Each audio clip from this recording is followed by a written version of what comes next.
ಯೋಚನೆ ಮಾಡಿ ವಿಷಯನ ಅರ್ಥ ಮಾಡ್ಕೊಳ್ಳಿ. ಇನ್ನ ಏನ್ ಅರ್ಥ ಮಾಡ್ಕೋಬೇಕು? ಈ ಮಗು ಹುಟ್ಟಿದ್ರೆ ಅದ್ರ ಭವಿಷ್ಯ ಏನು, ಏನೆಲ್ಲ ಕಷ್ಟಗಳು ಎದುರಾಗಬಹುದು ಅಂತ ಯೋಚನೆ ಮಾಡ್ಕೊಂಡೆ ನಾನು ಈ ನಿರ್ಧಾರ ತಗೊಂಡಿರೋದು.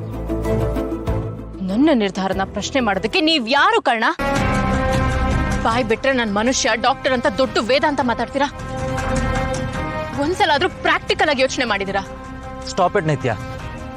ನಿಮ್ ಹೊಟ್ಟೆಲಿರೋ ಮಗುನ ನೀವೇ ಸೃಷ್ಟಿ ಮಾಡ್ಕೊಂಡಿರೋದು. ಅದು ನಿಮ್ಮ ಹತ್ರ ಕಾಡಿಬೇಡಿ ಬಂದಿತ್ತಾ ನನಗೆ ಜೀವ ಕೊಡಿ ಅಂತ? ಇವಾಗ ನಿಮ್ ಪರಿಸ್ಥಿತಿ ಬದಲಾಯ್ತು ಅಂತ ಮಗು ಪ್ರಾಣ ತೆಗೆಯೋ ಅಧಿಕಾರ ಯಾರು ಕೊಟ್ರು ನಿಮ್ಗೆ? ಇದಕ್ಕೂ ನಿಮ್ಗೂ ಸಂಬಂಧ ಇಲ್ಲ ಕರ್ಣ. ನನಗೇನ್ ಸರಿ ಅನ್ಸುತ್ತೋ ನಾನು ಅದನ್ನೇ ಮಾಡ್ತೀನಿ. ಆ ಮಗು ತೆಗಿಬೇಕು ಅಂತ ನಿರ್ಧಾರ ಮಾಡಿರೋದೇ ತಪ್ಪು. ಮತ್ತಿನ್ನೇನ್ ಮಾಡ್ಬೇಕು ನಾನು? ಅಪ್ಪ ಇಲ್ಲ, ಆ ಮಗುನ ಈ ಜಗತ್ತಿನ ಮುಂದೆ ಒಂಟಿಯಾಗಿ ನಿಲ್ಸ್ಬೇಕಾ? ಅಪ್ಪ ಯಾರು ಅಂತ ಕೇಳಿದಾಗ ಉತ್ತರ ಕೊಡಕ್ಕಾಗದೆ ನನ್ ಮುಖ ನೋಡುವಂತ ಪರಿಸ್ಥಿತಿಗೆ ಆ ಮಗುನ್ ತಳ್ಳಬೇಕಾ? ಕಂಡ ದಿಕ್ಕಿಲ್ದಿರೋ ಮನೆ ಗೋಡೆ ಎಷ್ಟೇ ಗಟ್ಟಿಯಾಗಿದ್ರು ಜಗತ್ತಿನ ಕಣ್ಣಿಗೆ ಕಲ್ಲಿಟ್ಟಿಗೆ ಪುಡಿಯಾಗೋ ಗಾಜಿನ ಮನೆ ತರನೇ ಕಾಣೋದು. ಅಂತದ್ರಲ್ಲಿ ಅಪ್ಪ ಇಲ್ದೆ ಹುಟ್ಟೋ ಜೀವಕ್ಕೆ ಎಷ್ಟೇ ಬಟ್ಟೆ ಹಾಕಿದ್ರು ಅದನ್ನ ಜಗತ್ತು ಬೆತ್ತಲೆಯಾಗೆ ನೋಡುತ್ತೆ. ಹೆತ್ತೋರಿಲ್ದೆ ಬೆಳೆಯೋದು ಎಷ್ಟು ಕಷ್ಟ ಅಂತ ನನಗ್ ಚೆನ್ನಾಗ್ ಗೊತ್ತು.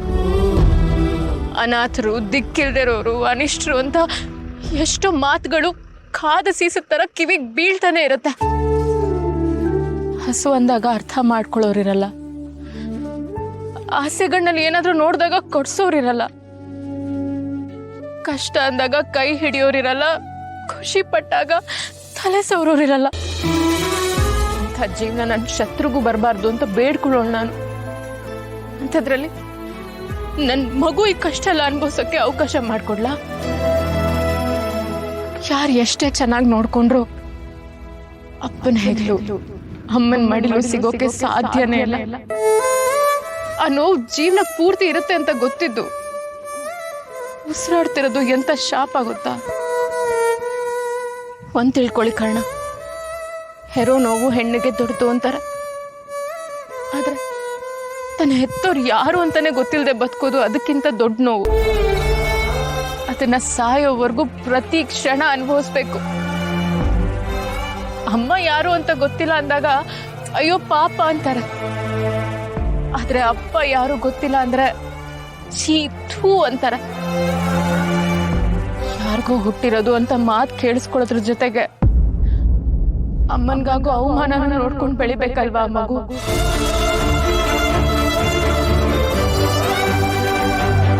ಅಮ್ಮನಾಗಿ ನನ್ನ ಮಗುನ ಎದೆಗೆ ಹಚ್ಕೊಂಡು ಎದೆ ಹತ್ರಕ್ಕೆ ಬೆಳೆಯೋ ಹಾಗೆ. ಈ ದರಿದ್ರದವಳು ಅದ್ ಎಲ್ಲಿಂದ ಒಕ್ಕರ್ಸ್ಕೊಂಡ್ಲೋ ಏನೋ ಗೊತ್ತಿಲ್ಲ ಕಣೋ. ನಾನು ಬ್ರ್ಯಾಂಡೆಡ್ ಬಟ್ಟೆಗಳನ್ನ ತಗೊಂಡ್ ಬಂದಿದ್ದೆ. ಎಲ್ಲ ಈ ರೂಮಲ್ಲಿ ಡೆಕೋರೇಟ್ ಮಾಡೋಣ, ನೀಟ್ ಮಾಡೋಣ ಅಂತ ಪ್ಲಾನ್ ಮಾಡಿದ್ದೆ. ಆದ್ರೆ ಎಲ್ಲ ಹಾಳು ಮಾಡಿದ್ಲು. ಅವಳು ಬಂದಿಲ್ಲಿ ಒಕ್ಕರ್ಸ್ಕೊಂಡ್ಲು. ಜೊತೆಗೆ ಈ ಪೀಡೆ ಬೇರೆ ಕೊಂಕ್ಲಲ್ಲೇ ಇಟ್ಕೊಂಡಿರ್ತಾಳೆ ಯಾವಾಗ್ಲೂ, ಒಳ್ಳೆ ಚಿಕ್ಕ ಮಗು ತರ. ಅಲ್ಲ ಬೈಲಿ ವಾಸನೆ ನೋಡು, ಗಬ್ಬು. ಆ ನಿಧಿ ಧಗ ಧಗ ಧಗ ಅಂತ ಉರಿತಿದ್ದ ಬೆಂಕಿ ಮಧ್ಯೆಯಿಂದ ಈ ಟೆಡಿ ಬೇರ್ನ ಎತ್ಕೊಂಡ್ ಬಂದಿದ್ದಾಳೆ ಚಿಕ್ಕಮ್ಮ. ನೀವು ನೋಡಿದ್ರೆ ಪೀಡೆ ಗಲೀಜು ಅಂತಿದ್ದೀರ. ಪಾಪ ಅವಳಿಗಿದೆಲ್ಲ ಗೊತ್ತಾದ್ರೆ ಎಷ್ಟು ಬೇಜಾರು ಮಾಡ್ಕೊಳ್ಳಲ್ಲ. ಈ ಪೀಡೆ ಆ ಪೀಡೆಗೆ ಅಷ್ಟೊಂದು ಇಂಪಾರ್ಟೆಂಟಾ? ಹಾಗಿದ್ಮೇಲೆ ಇದು ನಂಗೆ ತುಂಬಾ ಇಷ್ಟ ಆಯ್ತು. ಇದಕ್ಕೊಂದು ಗತಿ ಕಾಣಿಸ್ತೀನಿ. ಏನ್ ಮಾಡ್ತೀರಾ? You'll keep this in your room? Hey no ways. ಇದನ್ನ ಯಾರ ಕೈಗೆ ಹೇಗೆ ತಲುಪಿಸ್ಬೇಕು ಅಂತ ನಂಗೆ ಚೆನ್ನಾಗಿ ಗೊತ್ತು.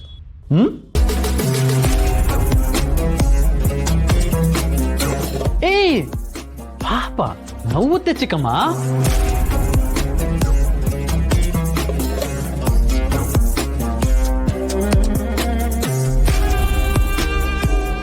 ಕೀಡೆ ಗಲೀಜು.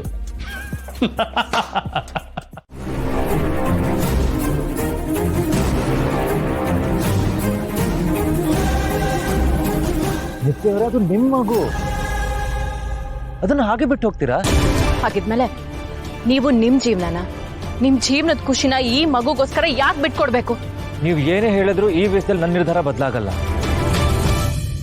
ನಾನು ಅನಾಥವಾಗಿ ಬದುಕಿರ್ಬೋದು, ಆದ್ರೆ ನನ್ನ ಕಣ್ಣು ಎದುರು ಯಾವ ಮಗುನೂ ಅನಾಥ ಆಗಬಾರ್ದು, ಯಾವ ತಾಯಿನೂ ಮಗುನ ಕಳ್ಕೋಬಾರ್ದು. ಹಾಗಾಗಕ್ಕೆ ನಾನು ಬಿಡೋದಿಲ್ಲ ನಿತ್ಯ ಅವರೇ. ಕರ್ಣ, ನಿಮಗ್ ನೆನ್ಪಿದೆ ತಾನೆ ಮದುವೆ ಆಗ 3 ತಿಂಗಳಿಗೆ ನಾನು ನಿಮ್ಮನ್ನ ಬಿಟ್ಟು ಹೋಗ್ತೀನಿ ಅಂತ ಮಾತು ಕೊಟ್ಟಿದ್ದು?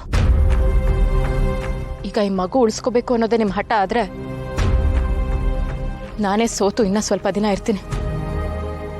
ಆದ್ರೆ ಅದಾದ್ಮೇಲೆ ದಯವಿಟ್ಟು ನನ್ನ ಮಾತ್ರ ಕಟ್ ಹಾಕ್ಬೇಡಿ.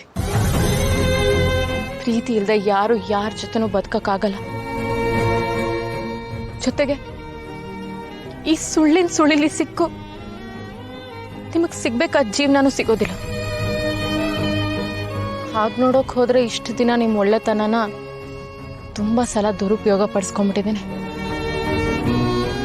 ಇಲ್ಲ, ಇನ್ ಮುಂದೆ ಅದಾಗಬಾರ್ದು. ಅದಕ್ಕೆ ನಾನು ಹೊರಟಾಗ ಏನು ಮಾತಾಡದೆ ನನ್ನ ಕಳಿಸ್ಕೊಟ್ಬಿಡಿ. ನನ್ನ ಹೊಟ್ಟೆಲ್ ಹುಟ್ಟೋ ಮಗುಗೆ ನೀವು ಅಪ್ಪನ ಸ್ಥಾನ ತುಂಬ್ತೀರ ಅನ್ನೋ ನಂಬಿಕೆಲೆ ನಾನು ಬಿಟ್ಟು ಹೋಗ್ತೀನಿ. ಪ್ಲೀಸ್, ನನಗೆ ಕ್ಷಮಿಸಿ.